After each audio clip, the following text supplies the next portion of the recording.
وَإِذْ قَتَلْتُمْ نَفْسًا فَادَّارَأْتُمْ فِيهَا، اور یاد کرو جب تم میں سے کسی نے ایک جان کو ناحق قتل کر ڈالا، ایک انسان کو، تو تم میں ایک دوسرے کے اوپر اس کے قتل کا الزام دھرنے لگا۔ اب قاتل کا پتہ نہیں چل رہا تھا کہ کون ہے۔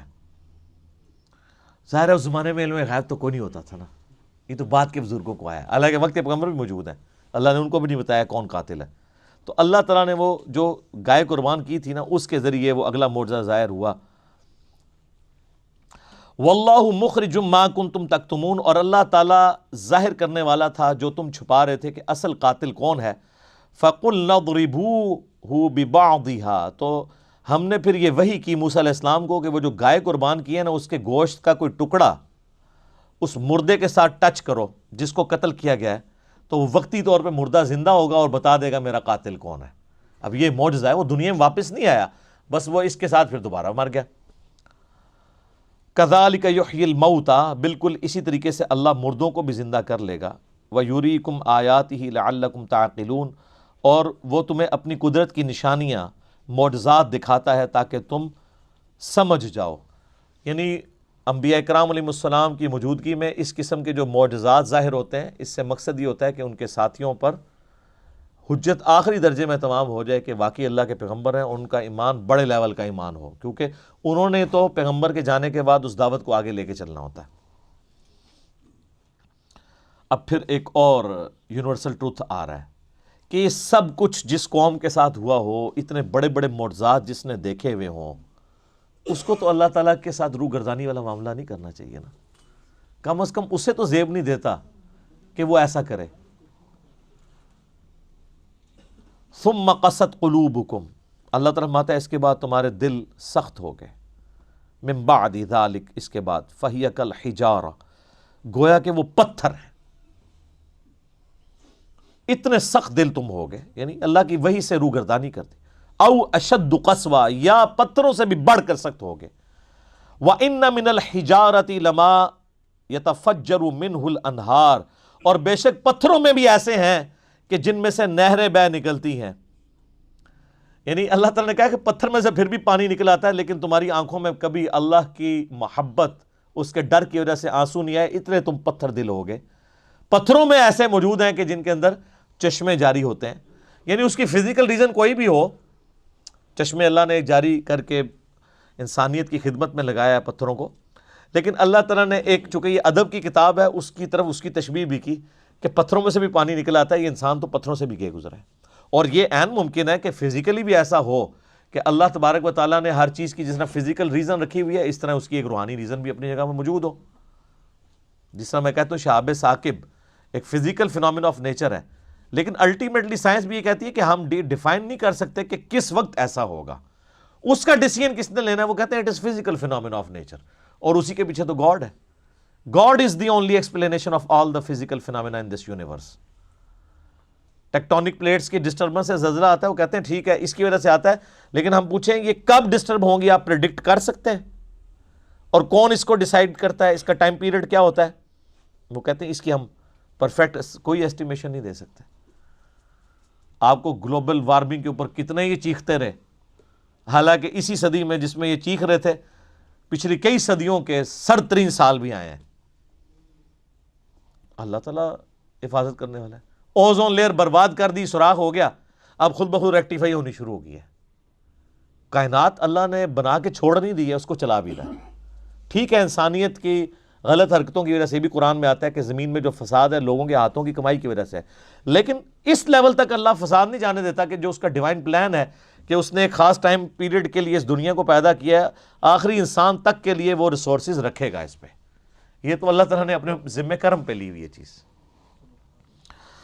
وَإِنَّ مِنْهَا لَمَا يَشَّقَّقُ فَيَخْرُجُ مِنْهُ الْمَاءُ، اور اللہ تعالیٰ فرماتا ہے پتھروں میں بھی ایسے ہیں جو پھٹ پڑتے ہیں اللہ تعالیٰ کے خوف کی وجہ سے، ان میں سے پانی نکلنا شروع ہو جاتا ہے۔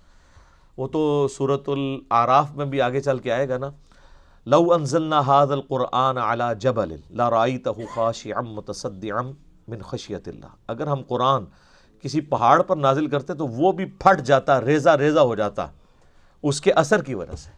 تو یہ محمد رسول اللہ صلی اللہ علیہ وآلہ وسلم کا مبارک سینہ ہے جس پہ قرآن نازل ہوا ہے جی. صلاۃ و محمد و آل محمد، اللہم صلی علی محمد و علی آل محمد. وَإِنَّ مِنْهَا لَمَا يَهْبِطُ مِنْ خَشْيَةِ اللَّهِ، اور کئی ایسے ہیں جو خوف کے مانند پتھر ایسے ہیں کہ وہ اللہ کے خوف سے گر پڑتے ہیں، ایسی ان کے اوپر بھی خشیت طاری ہوتی ہے. لیکن یہ ساری چیزیں ہم آبزرو نہیں کر سکتے الا یہ کہ وقت کا پیغمبر موجود ہو اور اللہ تعالیٰ اس کے ساتھیوں کا ایمان بڑھانے کے لیے ایسی چیزیں آبزرو کروا دے. وہ تو صحیح بخاری میں حدیث ہے، عبداللہ ابن مسعود کہتے ہیں کہ نبی علیہ السلام کے مبارک زمانے میں ہم کبھی آپ کے ساتھ کھانا کھاتے تھے تو ہم نوالے میں سے تسبیح کی آواز بھی سنتے تھے. سبحان اللہ. آپ ذرا امیجن کریں نا، جو لوگ اس لیول کے ایمان پر پہنچ چکے ہوں کہ اللہ تعالیٰ ان کو یہ ڈائریکٹ معجزات دکھا رہا ہو، وہی لوگ نبی علیہ السلام کی وفات کے بعد اتنے بڑے فتنے آنے کے باوجود پورے پیشن کے ساتھ اس دین کو لے کے چل سکتے ہیں، کیونکہ ان کو کوئی وام بھی نہیں تھا اس معاملے میں کہ یہ اللہ کے پیغمبر ہیں اور اللہ نے ان کا غلبہ کروانا ہے. ورنہ جو گراؤنڈ ریالٹیز تھیں وہ بالکل سپورٹ نہیں کرتی تھیں کہ سیدنا ابوبکر اتنے محاذوں کے اوپر جنگ کھول لیں. لیکن ان کو یہ یقین تھا کہ هو الذی ارسل رسولہ بالہدی ودین الحق لیظہرہ علی الدین کلہ.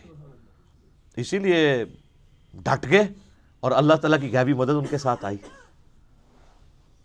اور مختصر سی جماعت کے ساتھ اللہ تعالیٰ نے رومن اور پرشین امپائر مسلمانوں کے قدموں میں ڈھیر کروائیں.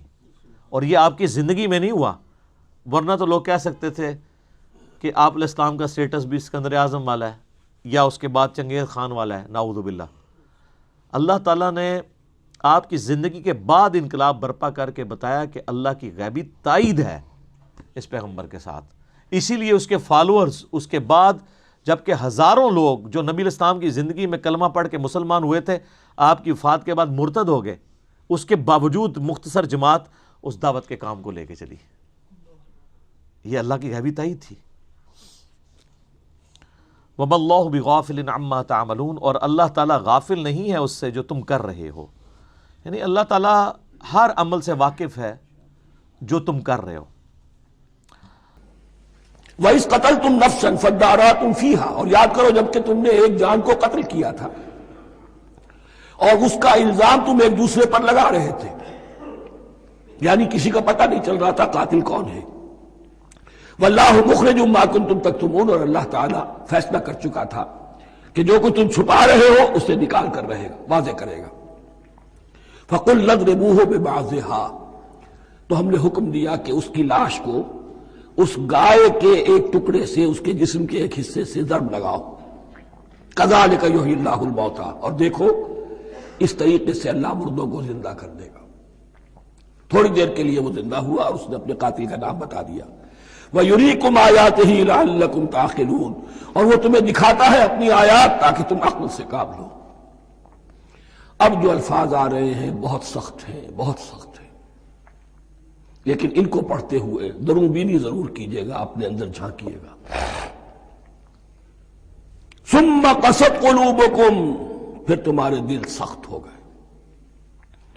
جب دین میں ہیلے بہانے نکالے جانے لگے اور ہیلوں بہانوں کے ذریعے سے شریعت کے احکام سے بچا جائے، اللہ کو دھوکہ دینے کی کوشش کی جائے، اس کا جو نتیجہ نکلتا ہے وہ دل کی سختی. ثم قست قلوبکم، پھر تمہارے دل سخت ہو گئے. فہی کالحجارۃ او اشد قسوہ، تو وہ تو اب پتھروں کے مانند ہیں بلکہ سختی میں ان سے بھی زیادہ شدید ہے. یہ ویسے بھی فصاحت اور بلاغت کا بھی بڑا ایک عمدہ مقام ہے قرآن کا. وَإِنَّ مِنَ الْحِجَارَةِ لَمَا يَتَفَجَّرُ مِنْهُ الْأَنْهَارُ، پتھروں میں سے تو ایسے بھی ہوتے ہیں جن میں سے چشمے پھوٹ بہتے ہیں. وَإِنَّ مِنْهَا لَمَا يَشَّقَّقُ فَيَخْرُجُ مِنْهُ الْمَاءُ، اور ایسے بھی ہیں جو شق ہو جاتے ہیں، پتھر چٹانیں، ان میں سے پانی برآمد ہو جاتا ہے. وَإِنَّ مِنْهَا لَمَا يَهْبِطُ مِنْ خَشْيَةِ اللَّهِ، اور ان میں وہ بھی ہوتے ہیں جو اللہ کے خوف سے گر پڑتے ہیں. وَمَا اللَّهُ بِغَافِلٍ عَمَّا تَعْمَلُونَ، اور اللہ تعالیٰ غافل نہیں ہے اس سے جو تم کر رہے ہو. یہ کیفیت جو ہے ثُمَّ قَسَتْ قُلُوبُكُمْ فَهِيَ كَالْحِجَارَةِ أَوْ أَشَدُّ قَسْوَةً، ہے کون؟ یا بنی اسرائیل اذکروا نعمتی التي انعمت علیکم وَأَنِّي فَضَّلْتُكُمْ عَلَى الْعَالَمِينَ، جن پر 1400 برس ایسے گزرے کہ کوئی لمحہ ایسا نہ تھا کہ نبی موجود نہ ہو، جنہیں 3 کتابیں دی گئی، لیکن یہ کہ اپنی بدعملی، عقائد میں بھی نیند بیخ کر کے اپنے آپ کو بچانے کے راستے نکال لینا، اعمال میں بھی ہیلوں کے ذریعے سے، کتاب الحیل کے ذریعے سے اپنے آپ کو ذمہ داریوں سے مبرہ کر لینا، اس کا نتیجہ پھر یہ نکلتا ہے۔ اللہ تعالیٰ مجھے اور آپ کو اس انجام بد سے بچائے۔